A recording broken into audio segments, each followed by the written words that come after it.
que tengo desde comienzos del año pasado aquí en C5N. Todos ustedes seguramente saben que el grupo Indalo, al que pertenece este canal, ha sido denunciado por la AFIP. Básicamente la figura jurídica es insolvencia fraudulenta por el hecho de haber acumulado una deuda con la AFIP por refinanciamiento, una refinanciación en el pago de impuestos cobrados por la nafta, que se vende por 8.000 millones de pesos. Todo indica, no soy abogado ni estoy en temas jurídicos, pero que había una reglamentación, en definitiva una regulación de la AFIP que permitía que esta empresa y muchas otras, como 1.800, se acojan a esta posibilidad de refinanciar el pago de impuestos con la AFIP. Más allá de las cuestiones jurídicas, si es legal o fue ilegal, lo determinará la justicia. No me parece correcto que ni esta ni otra empresa que no esté pasando una situación delicada refinancien el pago de impuestos con la AFIP. En todo caso, uno puede concebir que una empresa en dificultades, que está con riesgo de cerrar o despedir, obtenga créditos por parte de la AFIP. No empresas, no grupos empresarios como este y muchos otros, no prósperos. Así que, bueno, la justicia determinará la legalidad o no, pero desde el punto de vista conceptual no quería dejar de decir esto, insisto, aprovechando la libertad con la que trabajo aquí en C5N. Bueno, tema narcotráfico, uno de los tres grandes promesas de Mauricio Macri en campaña: unir a los argentinos, pobreza cero. Nos dedicamos la semana pasada al seguimiento de cómo viene avanzando en rumbo hacia la pobreza cero, y derrotar al narcotráfico. Estamos aquí encargada del monitoreo, del seguimiento, Olivia Sor. ¿Cómo te va, Olivia? Gracias. Es notable porque si uno presta atención en las últimas horas, hablaron de narcotráfico, ¿no? Macri, en uno de los reportajes de los dos que dio, Majul y Joaquín Morales Solá, habló Ricardo Lorenzetti sobre el tema narcotráfico, el titular de la Corte. El tema narcotráfico está presente en la agenda bilateral entre Obama y Macri, la visita de la semana que viene, y ayer, en su primera aparición pública como nuevo jefe de la Federal, que no casualmente viene de ser jefe del Departamento de Drogas Peligrosas, Néstor Roncaglia, habló por supuesto del tema narcotráfico y le preguntaron: ¿va a poder ser derrotado? Digo, bueno, es un desafío, usó esa palabra, desafío. Es un desafío muy difícil. ¿Por qué? Y porque dijo que un kilo, les mostraba, ¿no?, esto que simulaba cocaína, dice, un kilo de cocaína en Bolivia cotiza $300. Un kilo de cocaína en Buenos Aires cotiza 5.000. Y un kilo de cocaína en Europa, dijo el jefe de la Federal, conocedor del tema, cotiza 38.000. Entonces, con semejante margen de ganancia, dice, si metemos preso a uno, aparece otro queriendo aprovechar semejante negocio. De todas maneras, quisiera revisar eso de 5.000 el kilo de cocaína, no debe ser la cocaína de consumo, pues eso daría el gramo a $5.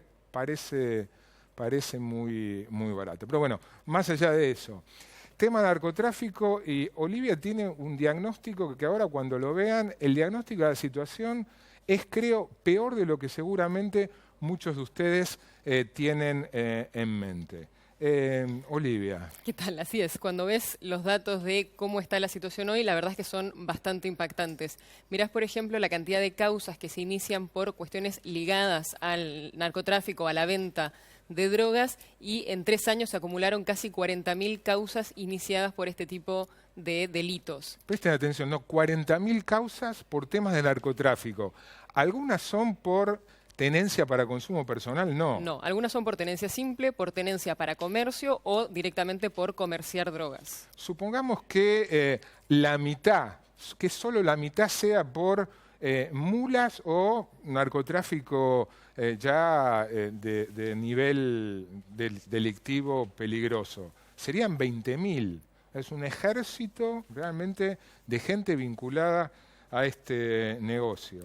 Así es, y ves el correlato de esto después en la población carcelaria. Cuando ves quiénes están presos hoy en la Argentina, hay alrededor de 7.000 personas, más de 7.000 personas que están presas por delitos relacionados a las drogas. Es un poco más del 10% de los presos hoy en la Argentina lo están por delitos vinculados a narcotráfico.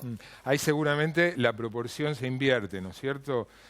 Ahí hay en cárceles más por un montón de causas abiertas por tenencia para consumo, las causas chiquitas, los llamados perejiles, que los grandes narcotraficantes.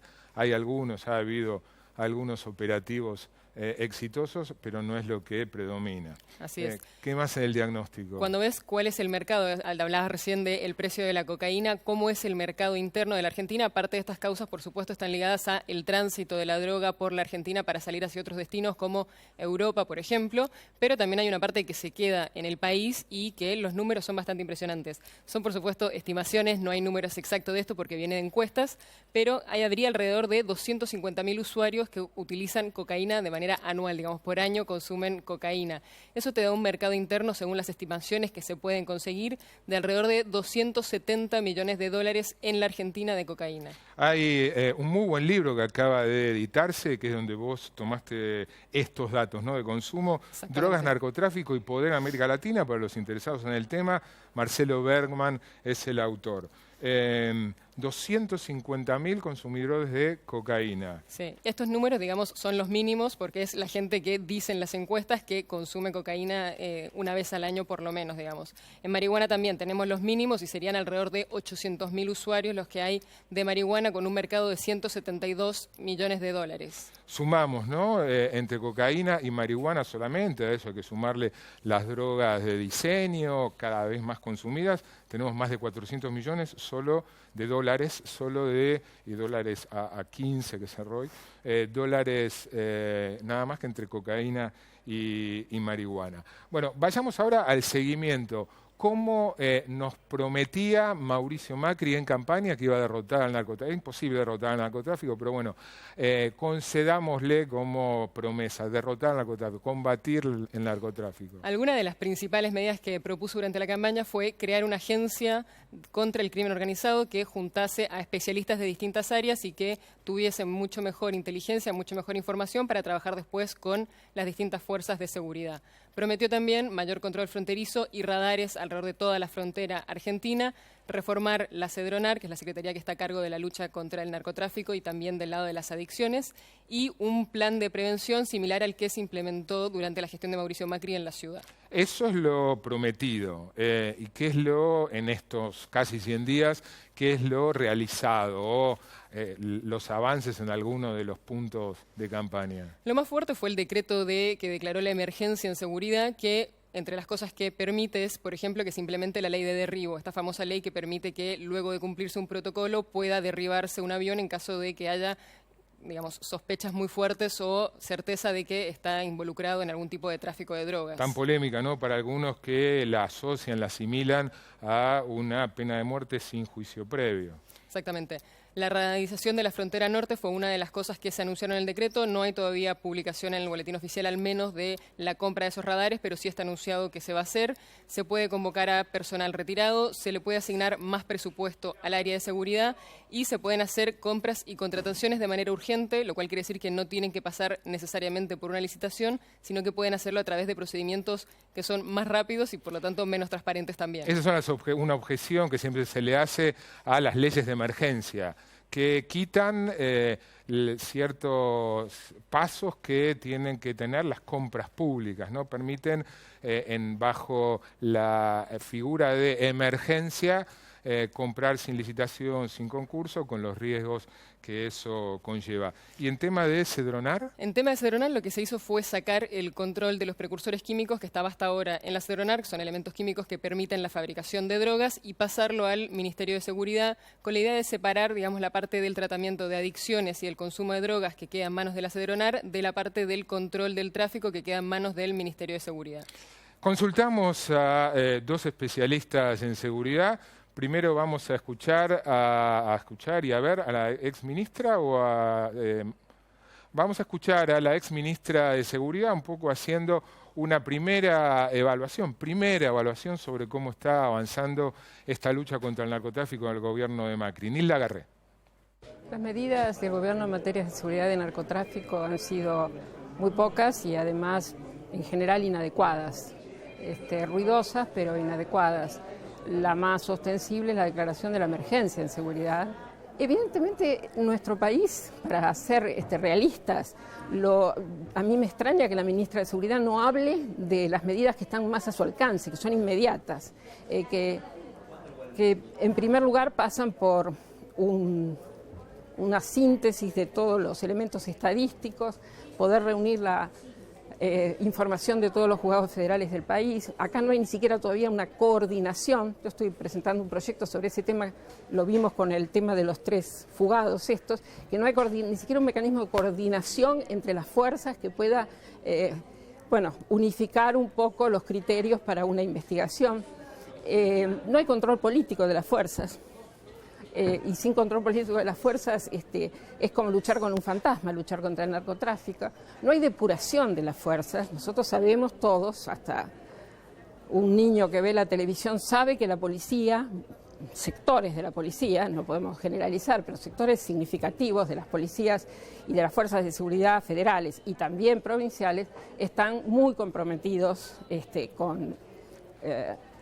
con narcotraficantes, de manera que si nosotros no depuramos eso, primero que nada, no capacitamos muy intensamente a esa gente y no establecemos un control de la comunidad para que nos ayude a hacer el control político, en realidad pensar en derribos o en medidas extraordinarias es hacer ruido, pero realmente no es buscar los efectos adecuados.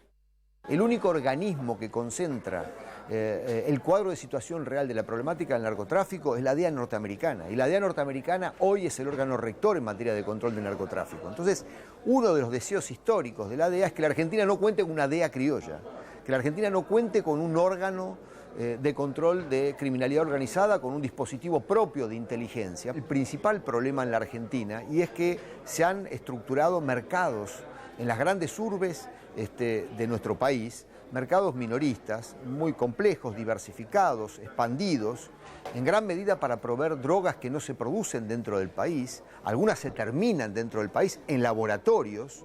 Ya no se importa masivamente cocaína, sino que lo que se está trayendo al país fundamentalmente es pasta base, porque se ha aprendido a la elaboración de lo que es la etapa final del clorhidrato de cocaína, con lo cual esto además ha aportado a los mercados locales una disponibilidad mayor. Marcelo Saín, experto en seguridad, interesante, ¿no? La DEA no quiere que la Argentina tenga su propia DEA, su DEA local. Será un tema a charlar entre Macri y Obama la semana que viene. Gracias, Olivia. Nos vamos a una breve pausa y cuando volvamos con José Nathanson para tratar de entender